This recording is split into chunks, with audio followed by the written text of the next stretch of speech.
Good morning, YouTube, Mind, Body, Spirit. And yesterday I said I was going to make a couple videos, but got busy doing stuff, so didn't get a chance to do it. But let's get right to it.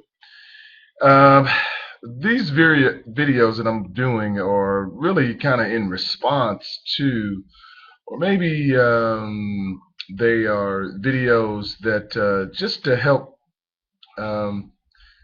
whites and blacks be able to understand some of the issues that plague America, and which people seem not to understand. And I think the reason that they don't understand it is because there's a death of common sense and a death of aptitude.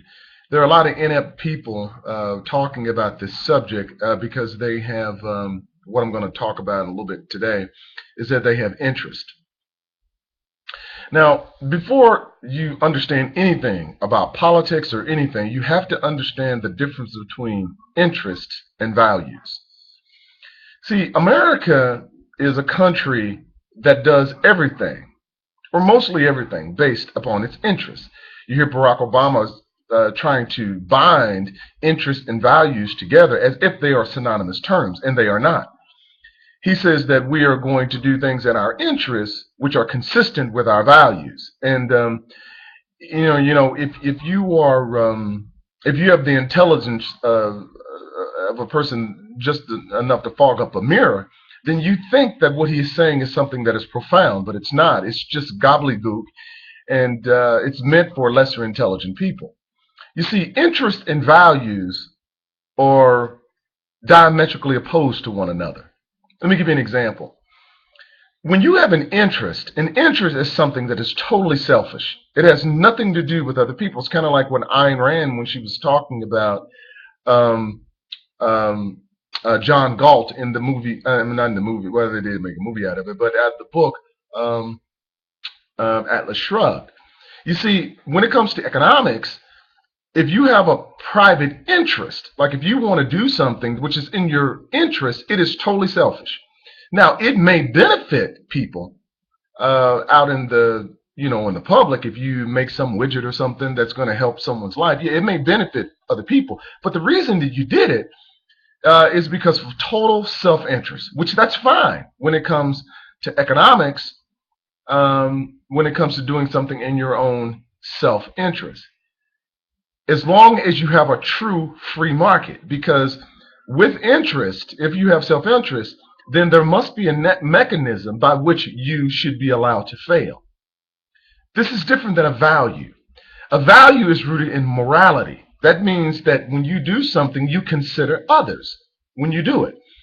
Now, again, they're diametrically opposed to one another. So when you value something, even if it is against your own interest, you will go along with your value because it is a higher standard. It's a moral standard. Let me give you an example. Like today, we as a country, we're invading other countries and we are killing them, and we're stealing their oil. Now, that's in our interest to do that. Why is that? Because oil is cheaper. We have the reserve currency. I mean, I can get into the reasons why it's in our interest, but it's in our interest to do so. And it's not consistent with a value.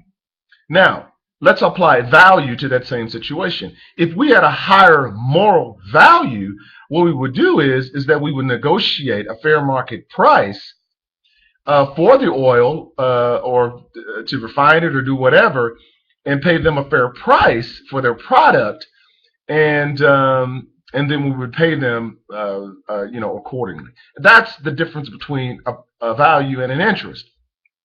And so when it comes to, I'm going to tie this into this whole race issue, and that's what these videos are going to be about.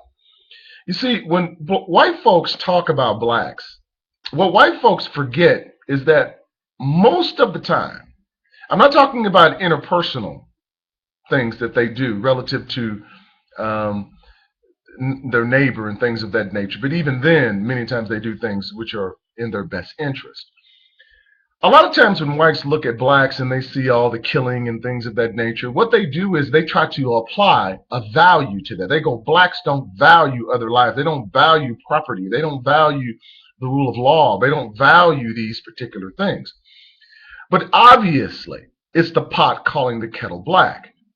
white folks, the white folks who make this claim who are not enlightened, of course they're going to say that everything that they do is based upon an interest, but how they judge others is based upon values.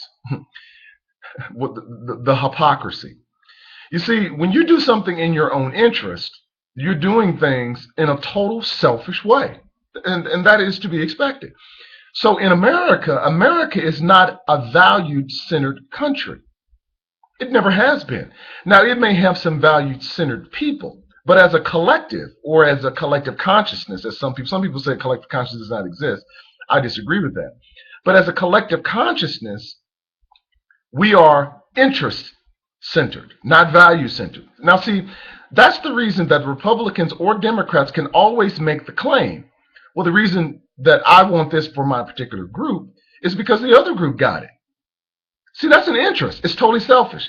Blacks want the same thing as whites. Whites want the same thing as blacks, whether it be cars, houses, women, whatever. So it's an interest-centered country. And so when we go steal other people's all, when we kill people, abortions, all the sin that man can do, it's always in our own best interest. When you do sinful things, it's because you have no values, or at least you're not expressing values at that moment. What has happened is that your interests have overridden your values. And so obviously I could speak, volumes about interests versus values. But you examine this video, write your comments down, or either, if you want to discuss it with me, that's fine. But just think of some examples in your life where you can see how we are an interest-centered country, and therefore values are always going to be squeezed out. And so I didn't get a chance to really talk about how that ties into Trayvon Martin, but I guess what I'm really trying to say is that you can see how it ties into racism and why it's so important for many whites to look at blacks as if we are of amoral character, because they look at us in terms of our values, and they think that we don't have any values, and they think that they do have values. But as you can clearly see, that this is not so. Chime in, and thanks for watching and listening.